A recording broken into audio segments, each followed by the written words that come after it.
En 1962 había mucho alboroto sobre un nuevo grupo musical de Liverpool en Inglaterra. El grupo musical tenía cortes de pelo diferentes pero atractivos a la vista y un nombre aún más simpático. Su propuesta musical era innegablemente buena y la industria de la música se dio cuenta de ello. Lo integraban John Lennon, el cantante principal y compositor, Paul McCartney, bajista, y George Harrison, el guitarrista. Luego se les unió el baterista, quien era considerado como el más guapo del grupo. Todas las chicas se volvían locas por él. Su rostro fue el primero que empezó a aparecer en las revistas y también era el miembro más profesional del grupo. No consumía drogas, tenía una novia seria. Incluso la gente creía que él debía ser la cara de la banda y no John o Paul. Su nombre, Randolph Peter Best, conocido en el ámbito musical como Pete Best, hijo de Mona Best, propietaria del Casbah Coffee Club de Liverpool, en donde funcionaba en el sótano de su casa el lugar donde los Beatles tocaban. En 1962, después de lograr su primer contrato de grabación, John, Paul y George se reunieron con el representante del grupo y le pidieron que despidiera a Pete Best. Unos días después de haber iniciado la grabación de su primer álbum, el representante llamó a Best a su oficina y sin grandes ceremonias le pidió que saliera del grupo y encontrara otra banda. No le dio razones, no le dio explicaciones, solo le dijo que los otros 3 miembros del grupo querían que se fuera del grupo. Como reemplazo, invitaron a Ringo Starr, quien tenía una nariz graciosa y enorme, quien aceptó usar el mismo corte de cabello de John, Paul y George, e insistió en escribir canciones sobre jardines de pulpos y submarinos. Los otros les dijeron, ¿por qué no?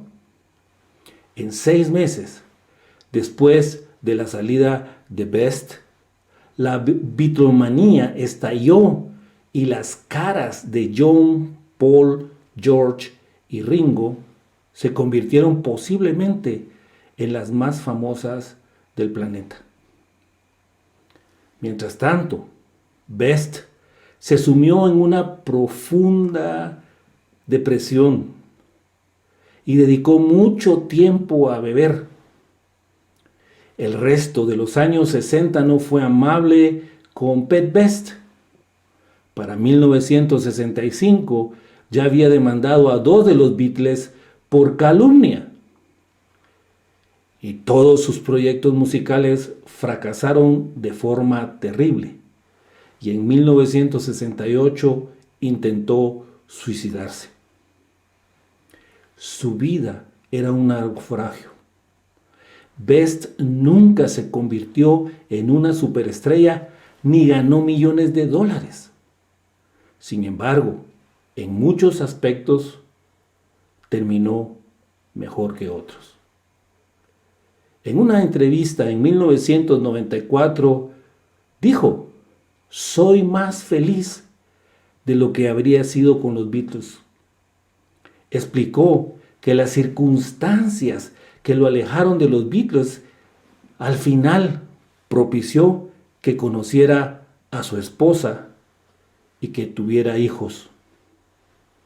Empezó a evaluar su vida de manera diferente y llegó a valorar lo que realmente tenía valor.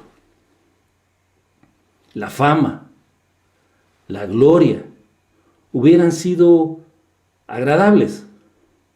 Seguro que sí, pero él decidió que lo que ahora tenía era mucho más importante.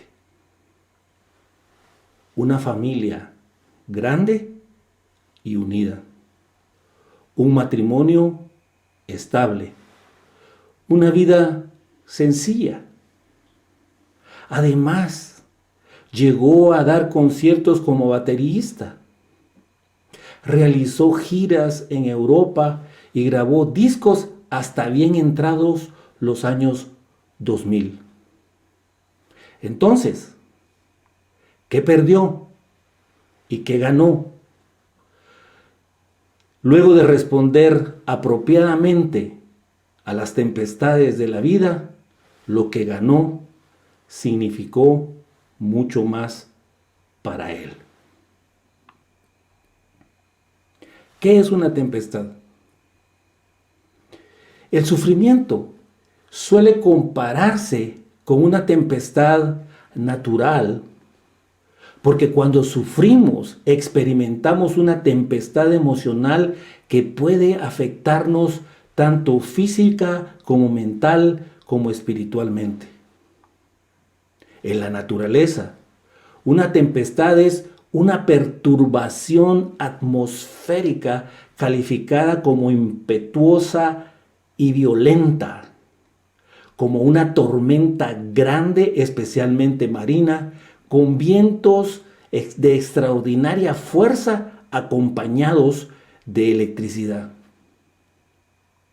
En las personas, una tempestad es una tormenta grande, impetuosa y violenta que agita los ánimos, es decir, trastornos emotivos que se caracterizan por una hiperactividad corporal desordenada, confusa, de adversidad, desgracia o infelicidad que inquieta, que perturba y que mueve violentamente la actitud, la disposición y el temple. La Biblia, la palabra de Dios, nos relata 3 historias de tempestades naturales de las que podemos aprender sobre sus causas y la respuesta de los que atravesaron esas tormentas. Veamos cada una de ellas. La primera, la tempestad que los discípulos experimentaron en el mar de Galilea. Esto lo encontramos en Mateo 8, 23 al 27, en Marcos 4, 35 al 41 y en Lucas 8, 22 al 25. Aquel día, cuando llegó la noche, Jesús le dijo a sus discípulos: pasemos al otro lado del lago. Despidió a la multitud, entró en una de las barcas que estaban ahí y sus discípulos lo siguieron. Partieron y mientras navegaban, Jesús se durmió en la parte de atrás del barco, sobre un cabezal. Entonces se desencadenó en el mar una tempestad de viento tan grande que las olas cubrían la barca, de tal manera que se anegaba y peligraban.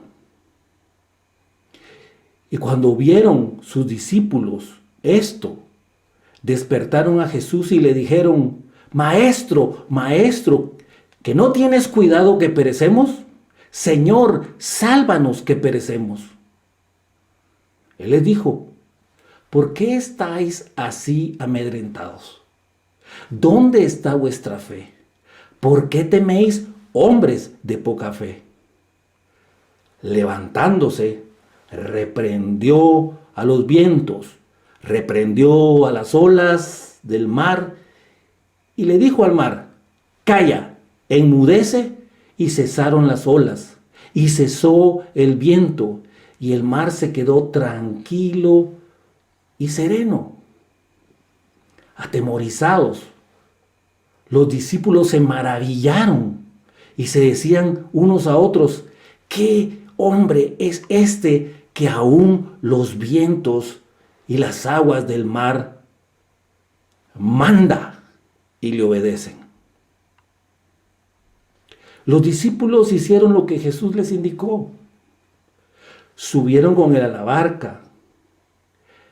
Al desencadenarse en el mar la tempestad, se atemorizaron, sintieron que perecían, temieron y no pudieron darle la interpretación espiritual a la situación porque no pusieron en práctica su fe para responder a los vientos y al mar. Acudieron a Jesús y por supuesto que Jesús acudió al llamado y acudieron a Él para que Él hiciera lo que ellos podían hacer. Y es por eso que Jesús les dijo: ¿por qué estáis así amedrentados? ¿Dónde está vuestra fe? ¿Por qué teméis, hombres de poca fe? Jesús tomó autoridad sobre la tempestad y la calma retornó al mar y ellos continuaron el viaje sin impedimentos. Una tempestad puede ser un intento de Satanás de impedir que se cumpla la voluntad de Dios en nuestras vidas. No es ningún sufrimiento que resulta de desobediencia, sino de intentos por impedir que Dios cumpla su voluntad individual en cada uno de nosotros, es decir, su plan, el que tiene determinado para cada uno de nosotros.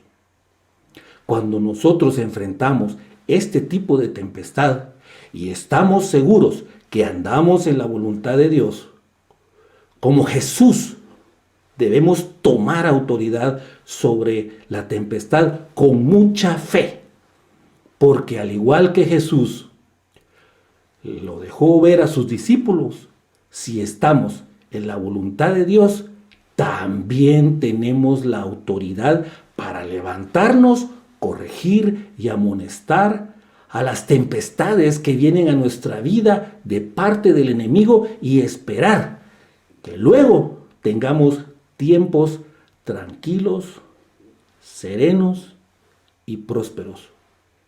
Porque Jesús está con nosotros.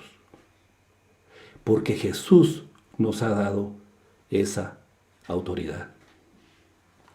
Recordemos que el propósito principal de Satanás en este mundo es estorbar la obra de Dios. Él quiere destruirnos.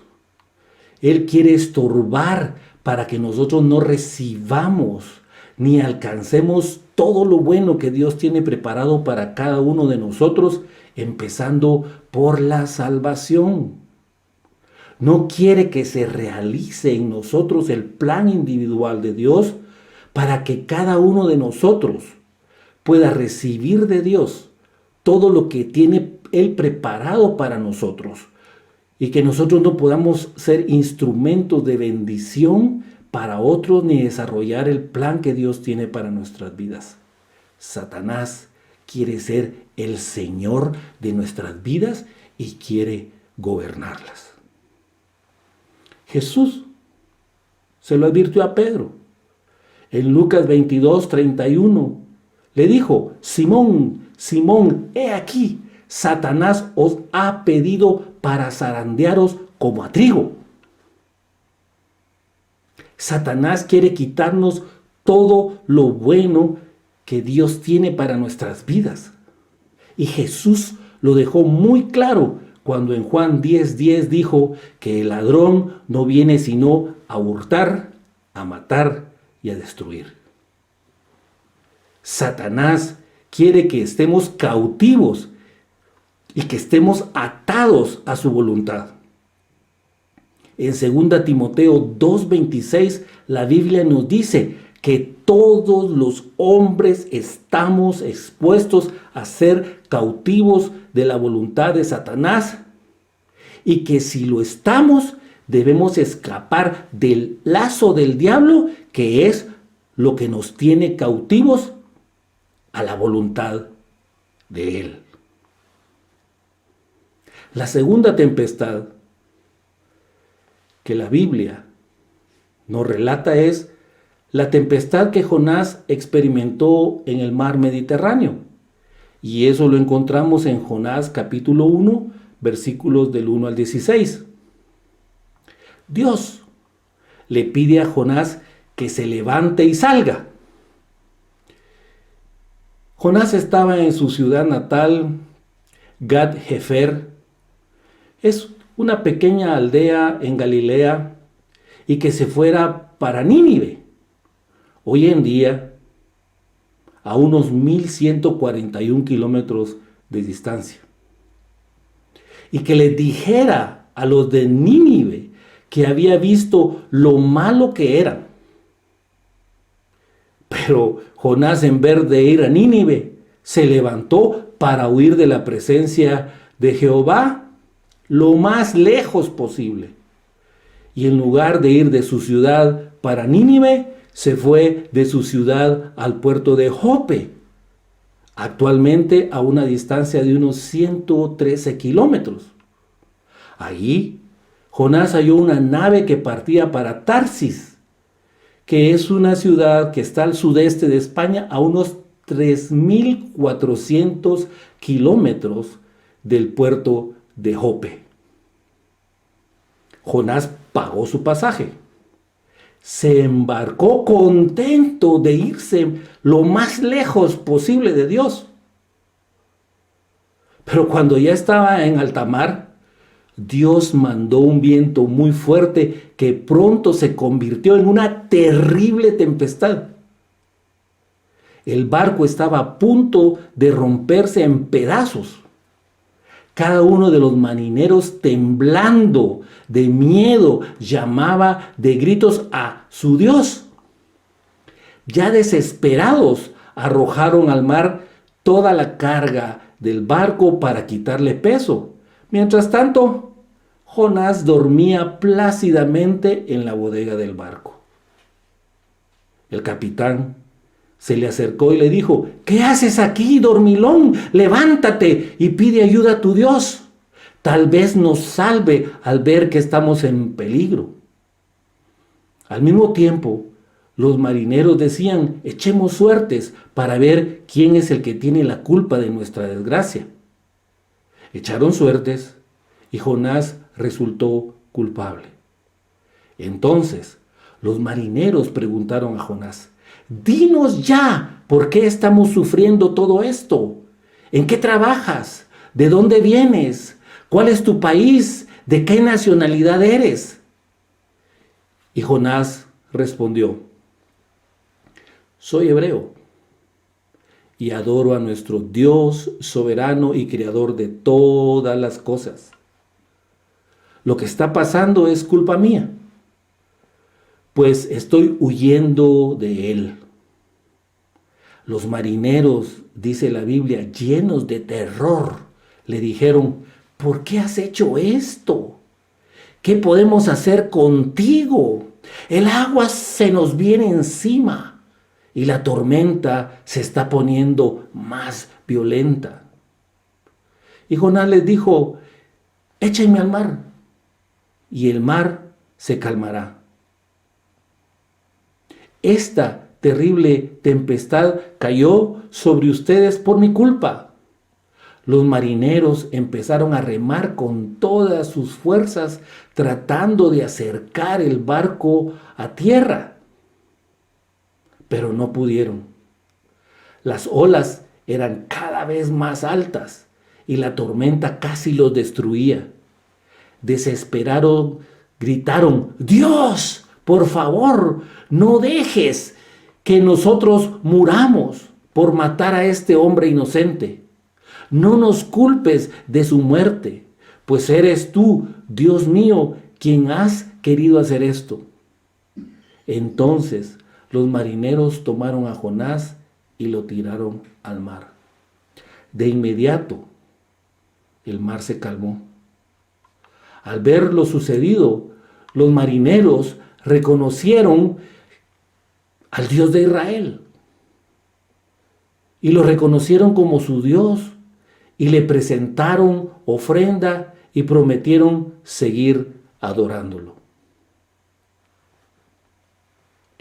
Recordemos que la voluntad propia del hombre refleja su propia manera de ser egoísta, su propia manera básica que desea andar a su propia manera de ser. Cuando nosotros guiamos nuestras vidas por nuestra propia voluntad, optamos por actuar por nosotros mismos. La Biblia, en Jeremías capítulo 10, versículo 23, nos dice que el hombre no es señor de su camino, ni del hombre que camina es ordenar sus pasos. La voluntad propia es como normalmente el hombre natural funciona.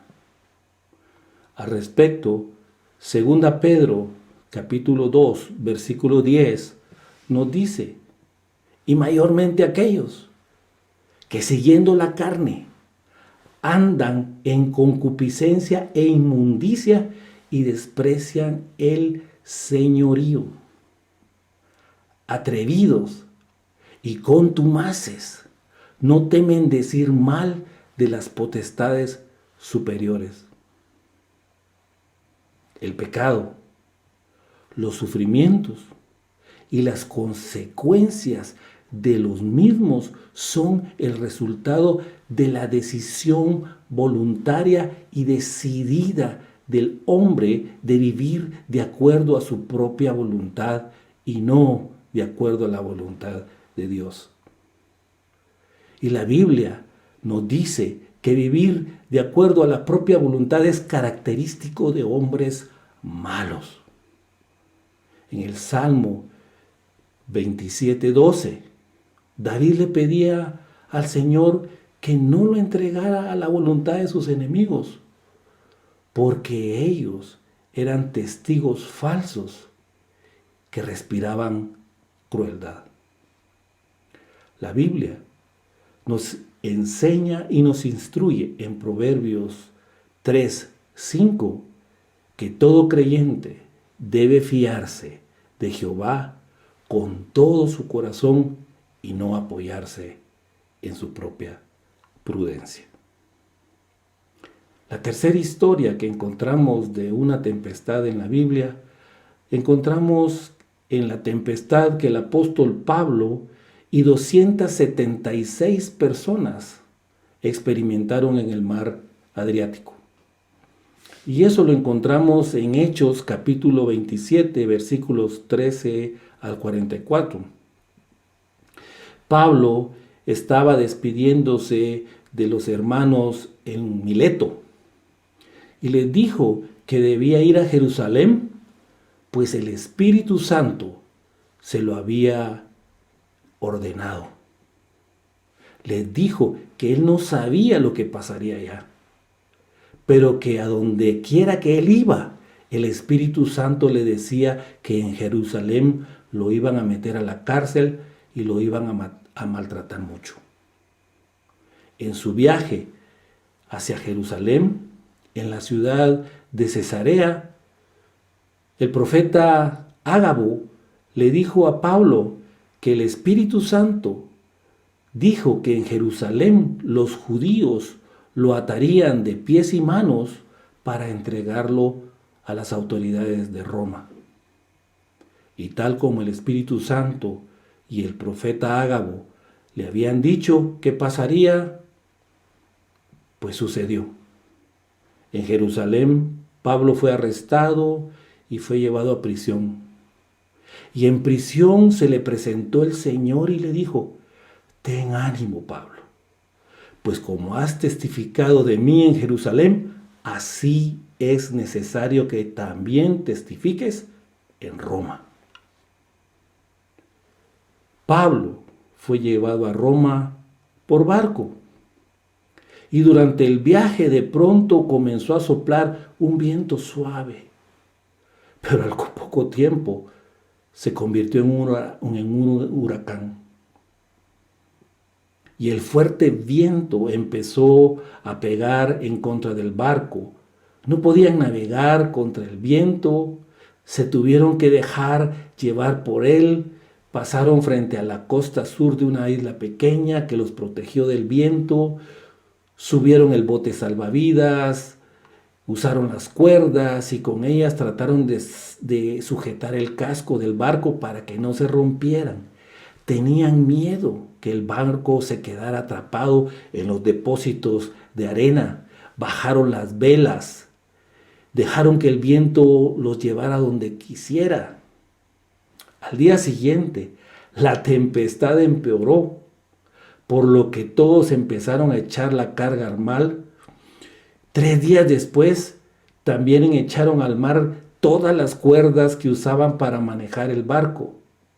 Y es interesante porque la Biblia dice que durante muchos días no vieron ni el sol ni las estrellas, y la tempestad era tan fuerte que ya habían perdido la esperanza de salvarse. Habían pasado mucho tiempo sin comer. Y Pablo se levantó y les dijo a todos: señores, había sido mejor que me hubieran hecho caso, que no hubiéramos salido de la isla de Creta, porque antes de zarpar de la isla de Creta, Pablo les había dicho de que mejor se quedaran. Y que así no les habría pasado nada, ni al barco ni a ellos.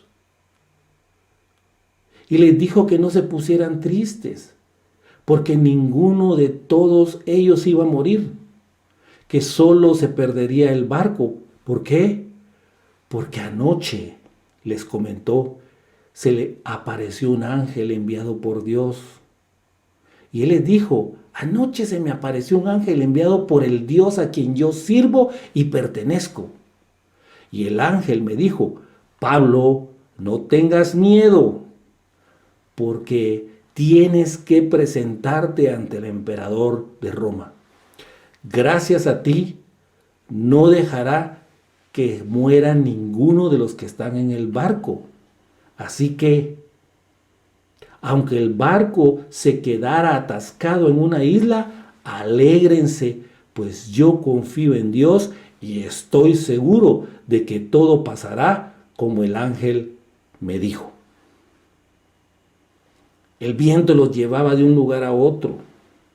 Una noche, después de viajar 2 semanas por el mar Adriático, los marineros vieron que estaban cerca de tierra firme y querían escapar del barco. Y Pablo se dio cuenta de eso y le dijo los planes que tenían los marineros al capitán de los soldados que lo llevaban custodiado. Y le dijo: si esos marineros se van, ustedes no podrán salvarse. Entonces los soldados cortaron las cuerdas que sostenían el bote y lo dejaron caer al mar. A la madrugada, Pablo pensó que todos debían comer algo y les dijo: hace 2 semanas que solo se preocupan por lo que pueda pasar. No comen nada. Por favor, coman algo.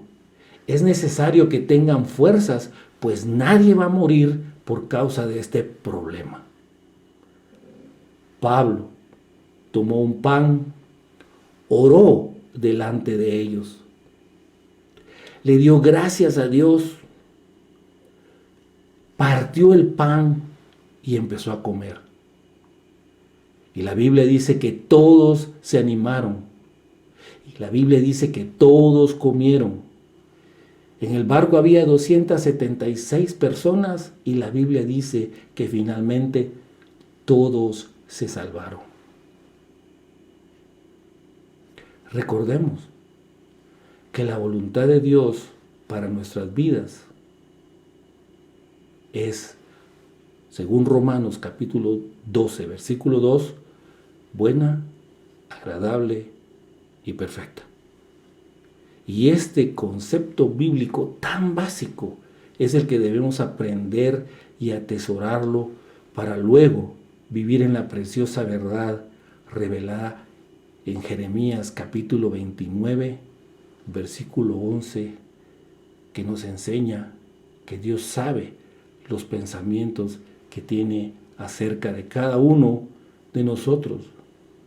Y nos dice que son pensamientos de paz y no de mal, para daros el fin que nosotros esperamos.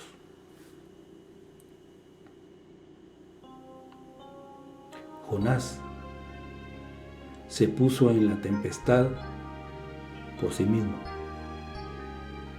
Pablo no estaba en la tempestad por causa alguna que fuera falta suya. Jonás pagó la tarifa del barco para navegar. Pablo intentó impedir que navegaran. Jonás fue la causa de la tempestad. Pablo era el remedio y no la causa de la tempestad. Jonás dormía plácidamente durante la tempestad.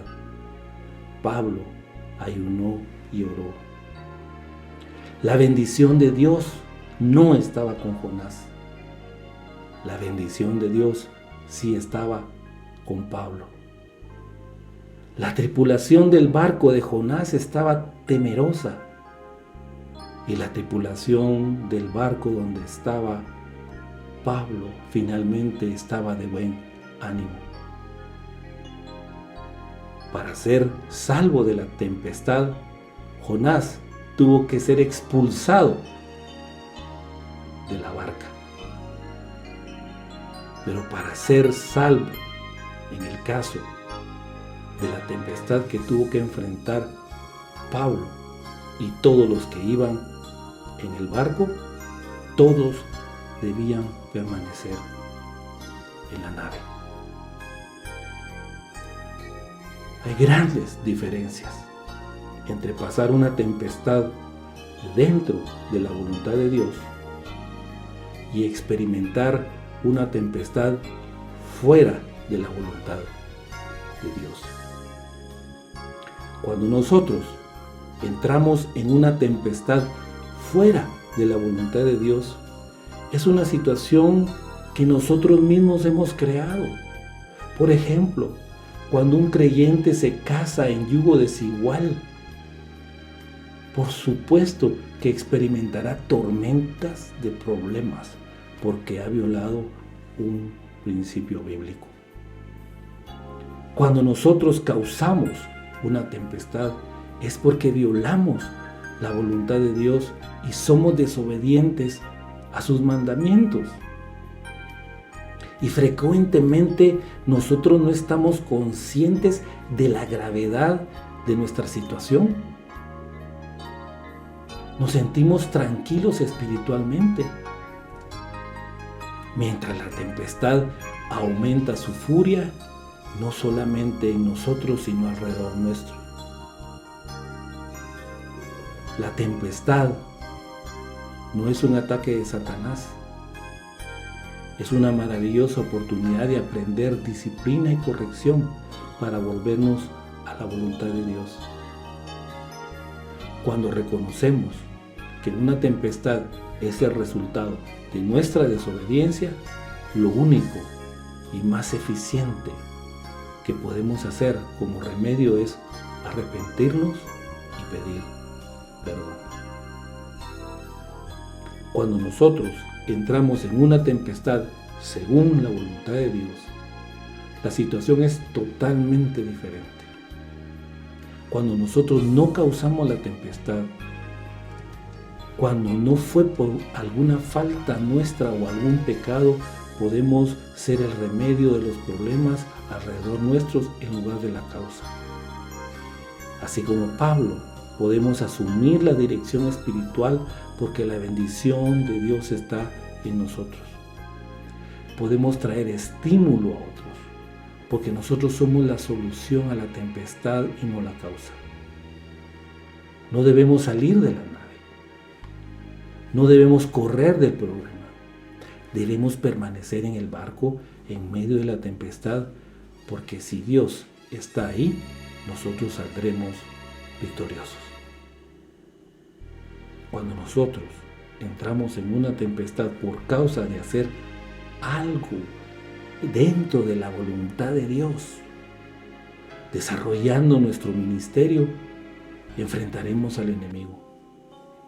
Y este tipo de tempestad debemos, como Jesús, tomar autoridad sobre esa tempestad con mucha fe, porque al igual que Jesús lo dejó ver a sus discípulos, si estamos en la voluntad de Dios, nosotros también tenemos la autoridad para levantarnos, corregir y amonestar las tempestades que vienen a nuestras vidas de parte del enemigo. Y esperar que luego nosotros podamos tener tiempos tranquilos, serenos y prósperos.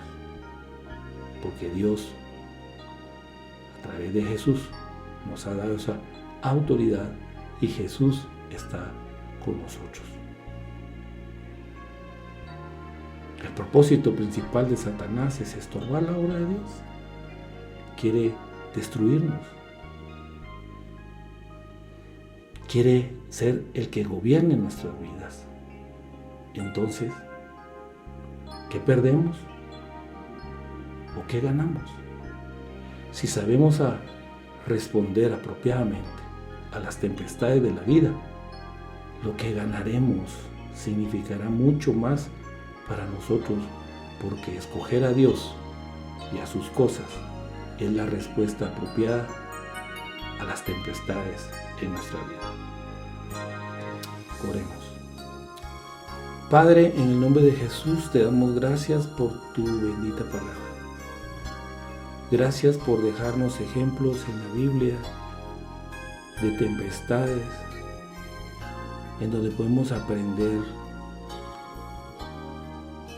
que cuando entramos en una tempestad debemos saber cuáles son las causas y poder tener la respuesta a cómo poder reaccionar a ellas. Y te queremos pedir perdón si hemos entrado a tempestades en nuestra vida a causa de nuestras faltas, nuestros pecados, nuestra desobediencia. Si nos arrepentimos y pedimos perdón, Padre, sabemos que tú eres fiel y justo para perdonar nuestros pecados y limpiarnos de toda maldad. Y que el remedio espiritual a esas tempestades es simple y sencillamente arrepentirnos y pedirte perdón. Así que perdón, Señor. Y te agradecemos, Padre, porque si estamos atravesando tormentas fuertes que se convierten en tempestad a causa de estarte sirviendo, Padre, sabemos también que tenemos, Padre, el respaldo y la autoridad tuya, Padre. Así que, Padre, gracias por tu preciosa palabra y ayúdanos, Señor, a vivir en esta vida de acuerdo a tu voluntad. Y, Señor, por favor, en nuestra debilidad, hazte fuerte para responder, Señor, nosotros apropiadamente a las tempestades que puedan venir a nuestras vidas. En el nombre de Jesús. Amén.